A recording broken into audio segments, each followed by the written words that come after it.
এখন কি বাফুফের কনক নড়বে? বাংলাদেশ ফুটবল ফ্রেন্ডরা যেভাবে মানববন্ধন করতেছে, তবে দুঃখের সাথে বলতেছে এই কথাটা, অনেক বড় বড় কন্টেন্ট ক্রিয়েটর আছে এবং মিডিয়াগুলো কিন্তু ভালো করে এখনো এই মানববন্ধন বাংলাদেশের হেড কোচ থমাস ডুলিকে মেনে নিতে পারছে না ফুটবল প্রেমিকরা। সেটা কিন্তু তারা প্রচার করতেছে না, তারা কিন্তু ভিডিও তৈরি করতেছে না, তারা ভিডিও তৈরি করতেছে বিশ্বকাপ নিয়ে। নেইমারের ইনজুরি, পর্তুগালের দল ঘোষণা করা হয়েছে, পারবে কি রোনালদো এবার মেসির মতো জ্বলে উঠতে? আর্জেন্টিনা দল এখনো ঘোষণা করা হয়নি, ফ্রান্স সবার আগে দল ঘোষণা করে দিয়েছে, তাদের এর টেকনিক কি, তাদের ফিলোসফি কি, এ ধরনের নিয়ে ভিডিও তৈরি করতেছে, মানে তারা বিশ্বকাপে ঢুকে গেছে। কিন্তু বাংলাদেশের যে এই অবস্থা চলতেছে, বাংলাদেশ যে এখন একটা কোচ নিয়োগ করতে পারছে না, কোচ নিয়োগ করতে গিয়ে যে কতটা সিনিমিনি খেলতেছে, কতটা মানে ফুটবল প্রেমিকদের সাথে ছলনা করতেছে, মানে অপেক্ষা বাড়াচ্ছে, এদিকে কারো কোনো মাথা ব্যথা নেই। তাদের হচ্ছে বিশ্বকাপ নিয়ে ভিডিও তৈরি করতে হবে আর সেখান থেকে ভিউ নিতে হবে। বাংলাদেশের ফুটবল খালিবালি।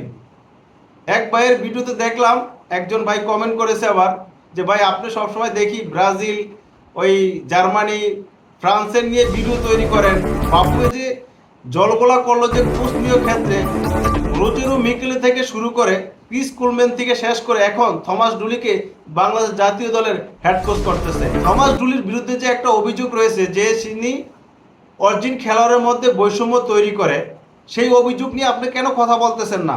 আপনি কেন নেইমারের ইনজুরি নিয়ে কথা বলতেছেন? 2026 বিশ্বকাপ নিয়ে বাংলাদেশে সবাই মাতামাতি করতেছে, কিন্তু এদিকে যে বাফুফেতে কি চলতেছে সে নিয়ে কারো মাথা ব্যথা নেই। বাফুফে এখন পর্যন্ত বাংলাদেশ জাতীয় দলের জন্য একজন হেড কোচ নিয়োগ করতে পারেনি। 270 জনের মতো সিভি জমা পড়ছে বাফুফেতে শুধুমাত্র বাংলাদেশের হেড কোচ হওয়ার জন্য, আর 270 জন কোচার থেকে একজনকে সিলেক্ট করতে পারেনি বাফুফে। তারা কতটা অপারক এখন শোনা যাচ্ছে, আকাশে বাতাসে গুঞ্জন শোনা যাচ্ছে, পরে নাকি একেবারে নিশ্চিত থমাস ডুলিকে বাংলাদেশ জাতীয় দলে হেড কোচ করেছে। সে ফিলিপাইনে কাজ করেছে এবং ফিলিপাইনকে প্রথমবারের মতো এশিয়া কাপে কোয়ালিফাই করেছে।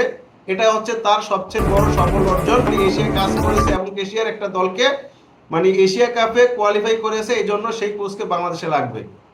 এটা হচ্ছে বাফুফের চিন্তা চেতনা, মানে এটা হচ্ছে বাফুফের সিন্ডিকেট আর কি। এই বাফুফের থেকে সিন্ডিকেট মুক্ত করা সম্ভব না।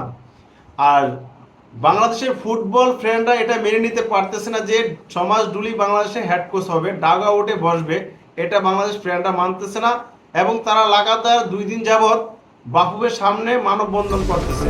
তারা এটাও বলতেছে থমাস ডুলিকে বাংলাদেশে হেড কোচ তারা মানে না এবং মানবে না, ভবিষ্যতে তারা আরো আন্দোলন জোরদার করবে, তারপরও থমাস ডুলিকে বাংলাদেশের ডাগ আউটে বসতে দিবে না, মানে হামজা শহীদদের কোচ হতে দিবে না।